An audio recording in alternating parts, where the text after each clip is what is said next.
श्री कृष्ण और माता रुक्मिणी द्वारका के राजमहल में बैठे हैं। रुक्मिणी जी कृष्ण को प्रेम पूर्वक निहार रही हैं और अचानक वे मुस्कुराते हुए उनसे एक प्रश्न पूछती हैं। नाथ, मैंने सुना है कि आप अपने विवाह के बारे में बहुत ही रोचक ढंग से वर्णन करते हैं। क्या आज आप मुझे वही कथा सुनाएंगे, लेकिन आपकी दृष्टि से?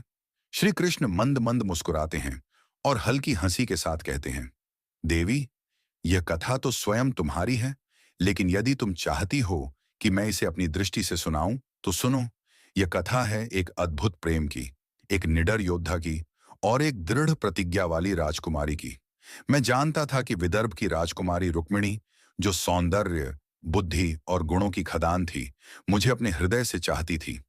लेकिन तुम्हारे भाई रुक्मी की इच्छा थी कि तुम्हारा विवाह मुझसे नहीं, मगध राज शिशुपाल से हो।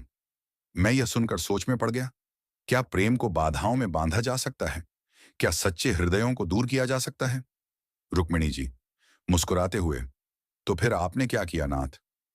श्री कृष्ण, मैंने कुछ नहीं किया, तुम्ही ने तो किया था। जब तुम्हारा प्रेम पत्र मुझे प्राप्त हुआ, जिसमें तुमने मुझसे आग्रह किया कि यदि मैं सच्चा क्षत्रिय हूं तो तुम्हें विवाह मंडप से पूर्व हर लूं, तब मैं कैसे मना कर सकता था? मैं तुरंत रथ पर सवार हुआ और द्वारका से सीधा विदर्भ पहुंचा।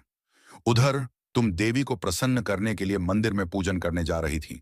जैसे ही तुम बाहर आई, मैंने अपने सारथी दारुक से कहा, रथ बढ़ाओ, और क्षण भर में तुम्हें अपने रथ में बिठाकर वहां से निकल पड़ा। रुक्मिणी जी शर्माते हुए, तो क्या आपको तनिक भी भय नहीं था कि मेरे भाई रुक्मी और शिशुपाल के सैनिक आपका पीछा करेंगे?